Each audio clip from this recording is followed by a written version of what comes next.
Hi, my name's Dean. I own Extremeclean-Surrey.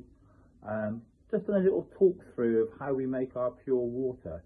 A lot of people have the miscomprehension that it's literally we just squirt any old water up a pole and wash a window. A lot more technical than that, and I've done a bit of a video just to explain the filtration process, etc., that goes into making our pure water. I haven't been too technical. If you want to be really technical, you can actually go on Google and then you learn about how it changes the electricity that flows through water, how the conductivity is, how it cleans by making it want to get dirty, if that makes sense. But I'm not going to go into all that in the video. It's a boring video, don't get me wrong. Not everybody's cup of tea, but I thought I'd make it. So I'm just introduce myself. Been in business since 1987. Sort of coming up to retirement. My two sons work for me and they'll be taking over the business. My wife works for me and she tends to take all the calls, etc., because I'm still out and about. But yeah, if you watch the video and get all the way through it to the end, it's probably about 5-6 minutes long.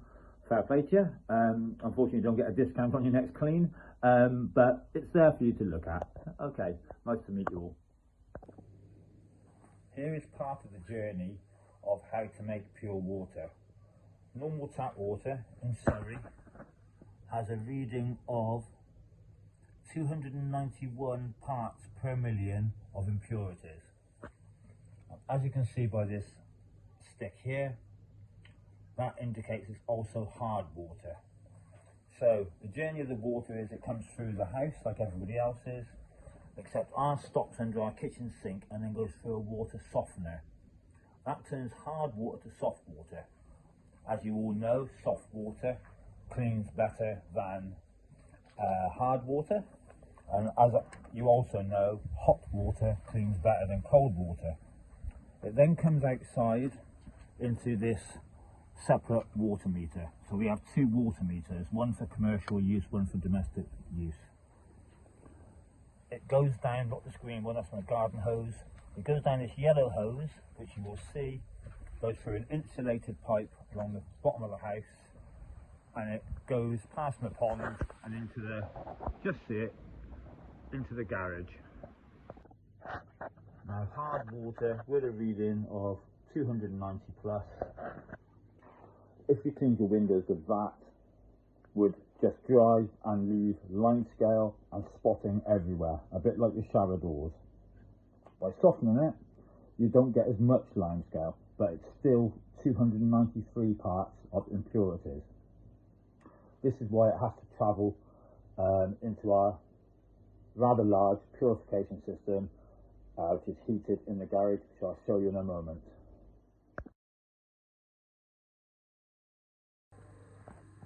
So the softened water is now coming from the house in that yellow hose, and it enters the water purification system.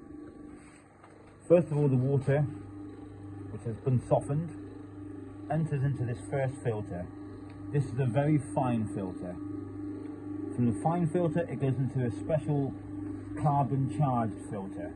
These filters are 20 inches long. The water then passes out of here through this solenoid into a booster pump. The reason of the booster pump is to get the pressure high enough to go through this long 40-inch filter, which is a reverse osmosis system, which you may remember from when you were at school. After the reverse osmosis, it then comes up into this first vessel. This one is 47 litres of a special blended resin. That removes nearly all of the impurities. From there, it rises up into this final vessel, which polishes the water. Can't really explain in too much depth, but it basically changes the electrical conductivity of water. It's all computer monitored, which comes through to my phone. After the reverse osmosis, the water is at 9 parts per million. It starts off, oops, it's just gone off. It's now at 9 parts per million. You can remember what the reading was out of the tap. So that's out of this one. After going through the big 47 litre, and this polishing vessel, the final water is at 0 parts per million. So that is what we class as ultra pure. Now excuse the mess because I've taken off some of the insulation, but that water tank there holds 1 tonne of water and is fully insulated. Inside there is a heating element which heats the pure water up, ready for when we clean your windows. So when we clean your windows, the water is not only been softened, it's ultra purified down to 0 parts per million, and it's heated up to the correct temperature, the most optimal temperature for cleaning glass. So when people say, oh, we just washed our windows with a brush and water, there is so much more to it. Very complex machinery, all regulated, all programmed, very expensive to run, very expensive to produce the water. From this tank, it's then in the mornings pumped into our vans. There's 2 of the vans there, there's one around the corner, through the same sort of nozzle you'd use at a filling station. So it's pumped into the tanks in the vans, which are also insulated, and then obviously when they come and clean your windows, it's pumped from the tank along their hoses up their pole to the brush head, which is then cleaning your windows.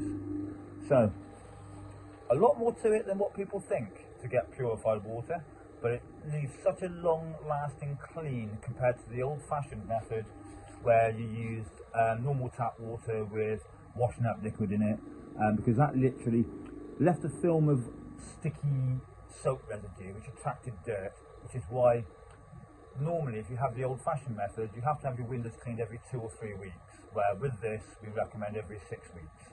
So it saves you money, it's safer for the cleaner because we're not up ladders, because we can reach up to 3 or 4 stories with our telescopic poles. It's a lot more effective for everybody.